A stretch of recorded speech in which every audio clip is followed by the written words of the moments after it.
నరేంద్ర మోదీ కేసీఆర్ రేవంత్ రెడ్డి మధ్య dialogue war నడిచింది. తెలంగాణలో ఆర్ఆర్ ట్యాక్స్ వసూలు చేసి ఢిల్లీకి తరలిస్తున్నారని ప్రధాని మోదీ ఆరోపించారు. అయితే ప్రధాని వద్ద సమాచారం ఉంటే ఎందుకు విచారణ చేపట్టడం లేదని కేసీఆర్ ప్రశ్నించారు. ఈడీ సిబిఐని రంగంలోకి దించారన్నారు. మోదీ కేసీఆర్ కు కౌంటర్ ఇచ్చారు సీఎం రేవంత్ రెడ్డి. కేసీఆర్ స్పీచ్ నే మోదీ కాపీ కొట్టారని ఫైర్ అయ్యారు. फिल्म इंडस्ट्री ने RRR जैसी सुपरहिट फिल्म दी, लेकिन आज तेलंगाना कांग्रेस ने राज्य के लोगों को RRR टैक्स दे दिया है कि यहां टोटल जितनी वसूली होती है उसमें से एक खास हिस्सा RRR टैक्स के तौर पर काला धन दिल्ली जाता है।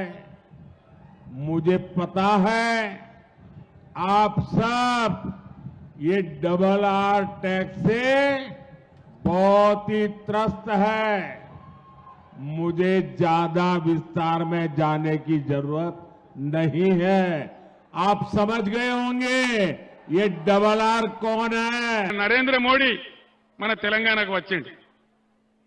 అందులో ఒక సభలో మాట్లాడిండు. ఏం మాట్లాడతాడు ఆయన?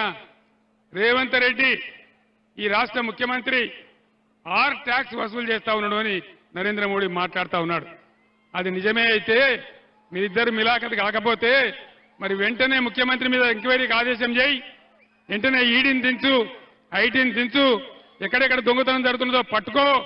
అది చేత కాదు నరేంద్ర మోడీకి. మీదికి నాటకాలు ఆడతారు కానీ ఖచ్చితంగా ఇవాళ వాళ్ళిద్దరు ఒకటే. ఎవరికి ఓటేసినా అది గోదావరిలో వారేసినట్టు తప్ప మన రాష్ట్రానికి వచ్చే లాభం ఏమీ లేదు. 3-4 ఏళ్ల నుంచి చంద్రశేఖరరావు ఏం తిట్టిండో కాంగ్రెస్ ను నన్ను, ఇవాళ నరేంద్ర మోడీ గారు కూడా గవ్వే తిట్లు తిట్టిండయా. అది చంద్రశేఖరరావు ఉపన్యాసం నకలు కొట్టిండు నరేంద్ర మోడీ తప్ప అందులో కొత్తదనం ఏం లేదు. నన్ను తిడితే ఏమొస్తుందా? నువ్వు ఈ దేశ ప్రధానమంత్రివి, 10 ఏళ్ళు ప్రధానమంత్రిగా, 13 ఏళ్ళు గుజరాత్ ముఖ్యమంత్రిగా పనిచేసినావు. వయస్సులో, అనుభవంలో, అధికారంలో పెద్దోనివి.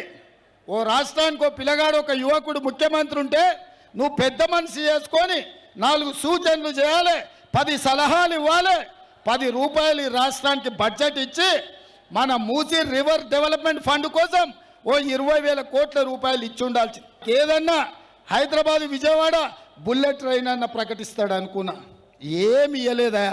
ఏమి ఇచ్చిండే మనకు నరేంద్ర మోడీ? వచ్చి గాడిద గుడ్డిచ్చిండు. ఆయన ఢిల్లీ నుంచి వచ్చి బెదిరిస్తే బెదురుతామా? నిన్ననే ఢిల్లీ పోలీసులను పంపించిండు. ఈడీ, ఇన్కమ్ ట్యాక్స్, సిబిఐ అయిపోయింది, ఏం కాలేదు. ఢిల్లీ పోలీసులను గాంధీ భవన్కు పంపించండు రేవంత్ రెడ్డిని పట్టుకురాపోండి అని. మీ రేవంత్ అని ఎప్పుడైనా భయపడ్డా?